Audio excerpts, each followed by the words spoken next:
नमस्कार दोस्तों, आज की इस वीडियो में हम बात करने वाले हैं ज्योति मल्होत्रा केस के बारे में। अगर आप लोग सोशल मीडिया का यूज करते हैं तो आप लोगों को इस केस के बारे में जरूर पता होगा कि कैसे हरियाणा एटीएस ने ज्योति मल्होत्रा को 17 मई 2025 के दिन भारत के खिलाफ जासूसी करने का आरोप में गिरफ्तार कर लिया।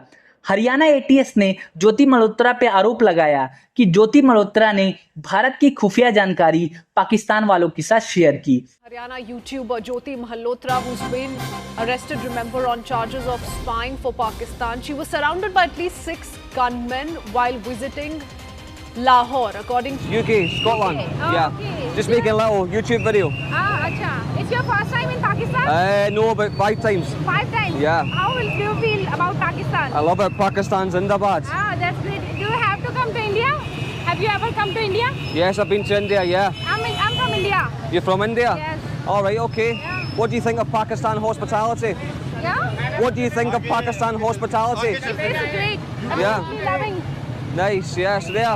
You got Indian vloggers here. तो दोस्तों, आज की इस वीडियो में हम इसी बारे में डिटेल में बात करने वाले हैं कि आखिर ज्योति मल्होत्रा कौन है, कैसे इनके पाकिस्तान वालों के साथ तार जुड़े, किस तरीके से ये पाकिस्तान के लिए काम करने लगी, सारी चीजें हम डिटेल में बात करेंगे। लेकिन उससे पहले मैं चाहूंगा आप मेरे इस चैनल को सब्सक्राइब कर लो ताकि मैं थोड़ा मोटिवेट हो सकूं आप लोगों के लिए और भी अच्छी और बेहतरीन वीडियो बनाने के लिए। तो दोस्तों, सबसे पहले हम ये बात कर लेते हैं कि आखिर ज्योति मल्होत्रा कौन है।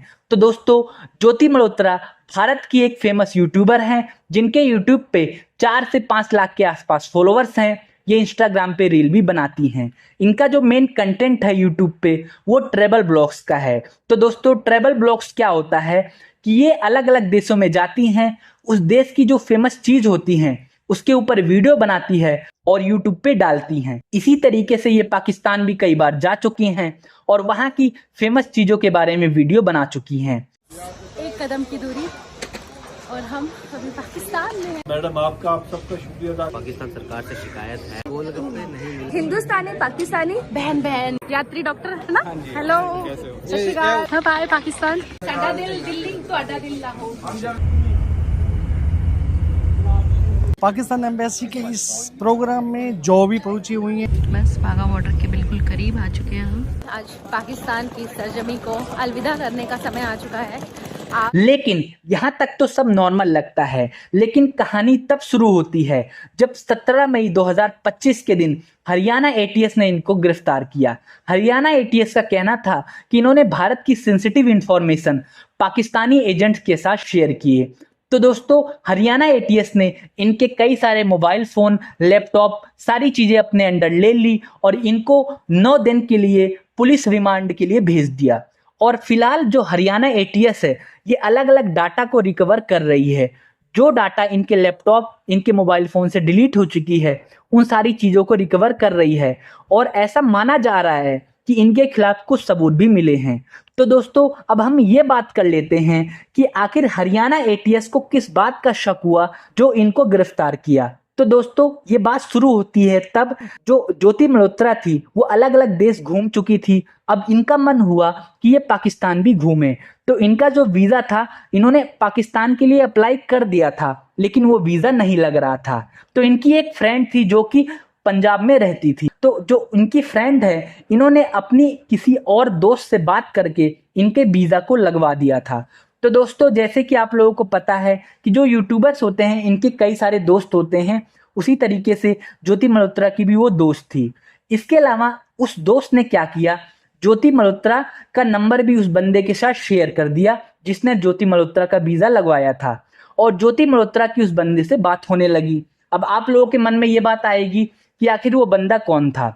उस बंदे का नाम था दानिश, जो कि पाकिस्तान का एक रिप्रेजेंटेटिव था। रिप्रेजेंटेटिव क्या होता है कि हर एक देश का रिप्रेजेंटेटिव अलग अलग देशों में होता है। उसी तरीके से जो दानिश था वो पाकिस्तान का रिप्रेजेंटेटिव था और भारत में रहता था, लेकिन उसके खिलाफ कई आरोप थे कि वो पाकिस्तान का जो खुफिया एजेंसी है उसके लिए काम करता है और भारत में रह के भारत की सेंसिटिव इंफॉर्मेशन पाकिस्तान वालों के साथ देता है।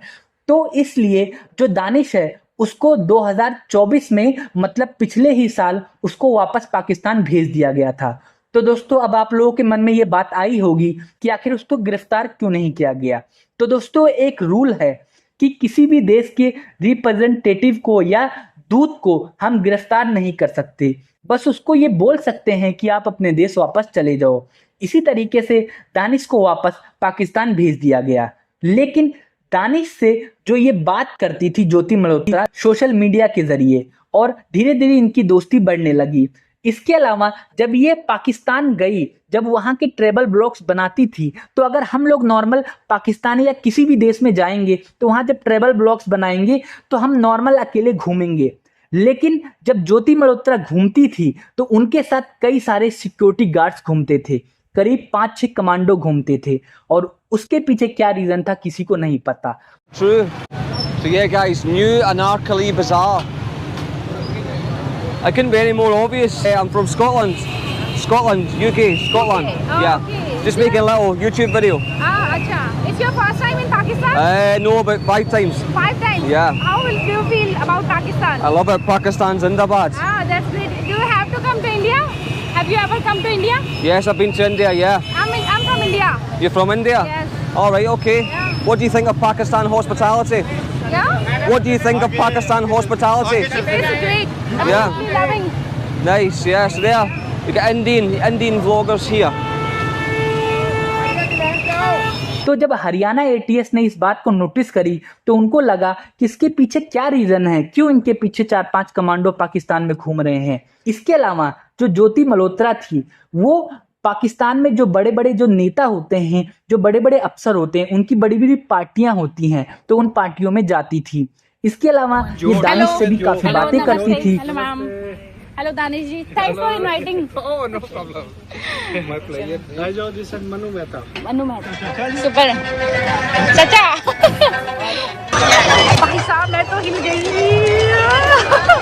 दानिश जी की बेगम बहुत सुंदर लग रहा है वो।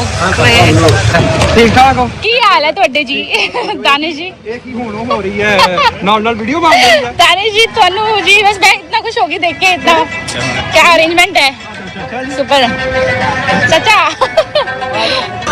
भाई साहब मैं तो हिल गई।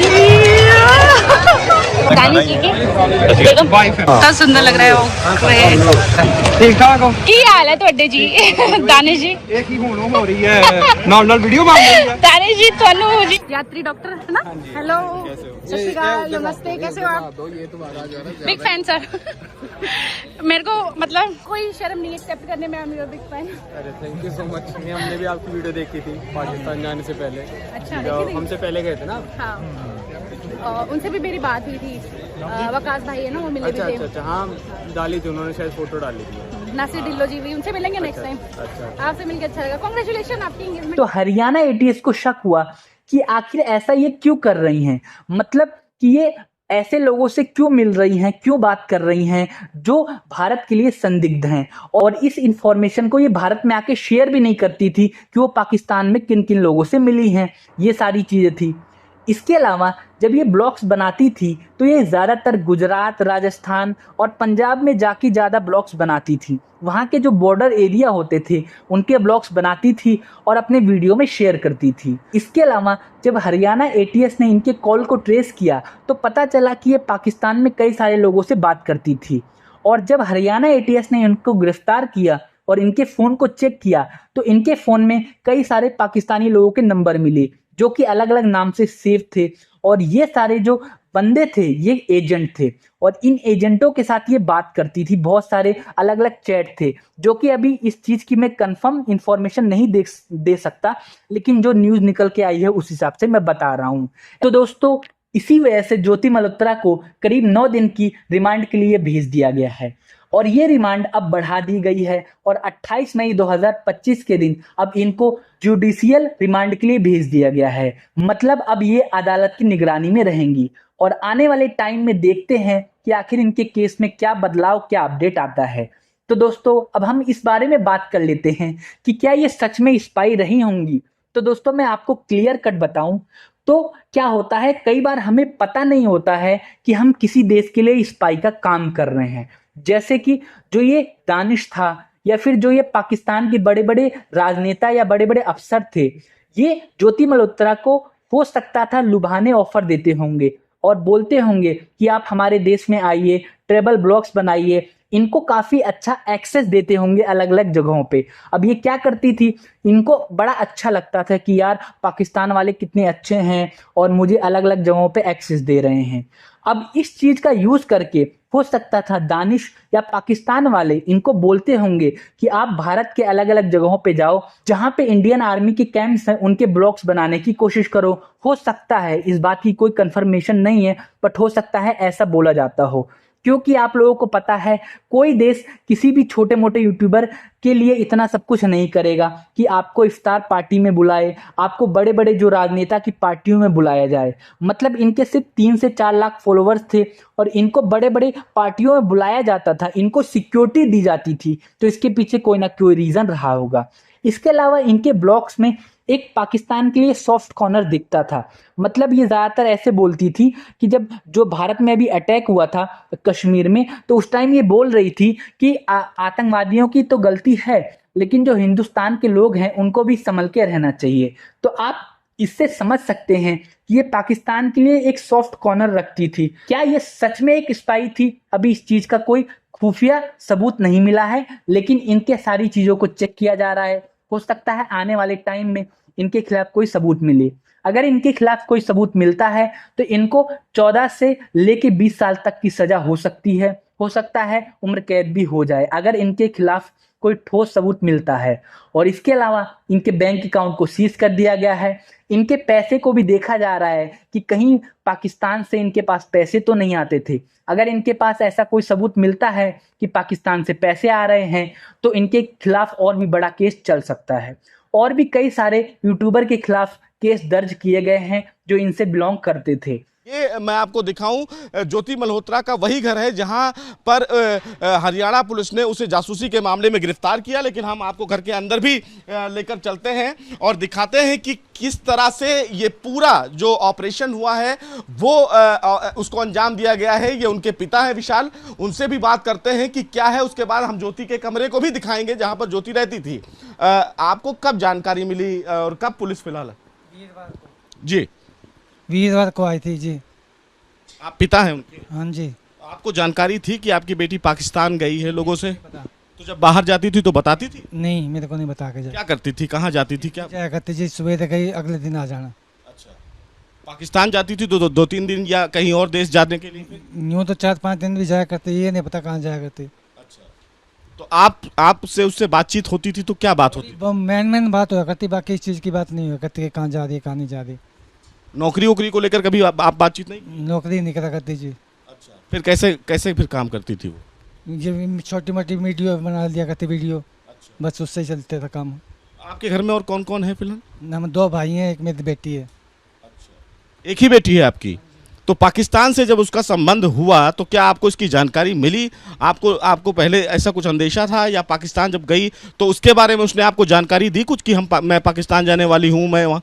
मेरे को नहीं पता जी इस चीज़ का। अच्छा, तो देखिए विशाल, ये उनके पिता हैं। और ज्योति का कमरा कौन सा है? ये ज्योति का कमरा है जो जहां पर एबीपी न्यूज़ फिलहाल विशाल पहुंचा है और हमको दिखाएंगे कि ये देखिए उनके फिलहाल चाचा जी हैं जो यहाँ पर घर में रहते हैं। वो भी बुजुर्ग हैं, लेकिन आप देख सकते हैं कि तस्वीरों में ये यूट्यूब का जो स्लोगन है वो लगा है और ये ज्योति की तस्वीर है। ज्योति यहीं रहती थी बाबूजी? इसी कमरे में फिलहाल बताई जाती थी विशाल ज्योति रहती थी। आप देख सकते हैं तस्वीरों में ये तमाम जो तस्वीरें हैं वो भी यहाँ पर लगी हुई है जहाँ पर ज्योति को बताया जाता है कि रहती थी और यहीं से वो लोगों से बातचीत करती थी।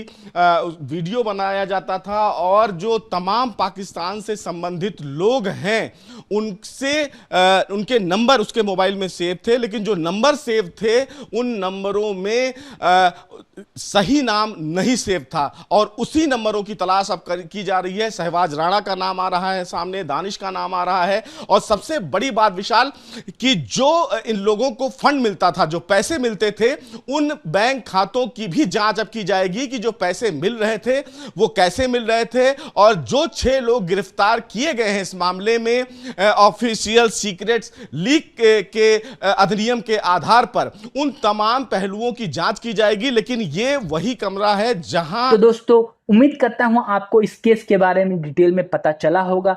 आने वाले टाइम में मैं इसके ऊपर और अपडेट दूंगा, लेकिन उसके लिए आपको इस चैनल को सब्सक्राइब करना होगा और वीडियो को लाइक करना होगा। वीडियो देखने के लिए आपका बहुत बहुत शुक्रिया।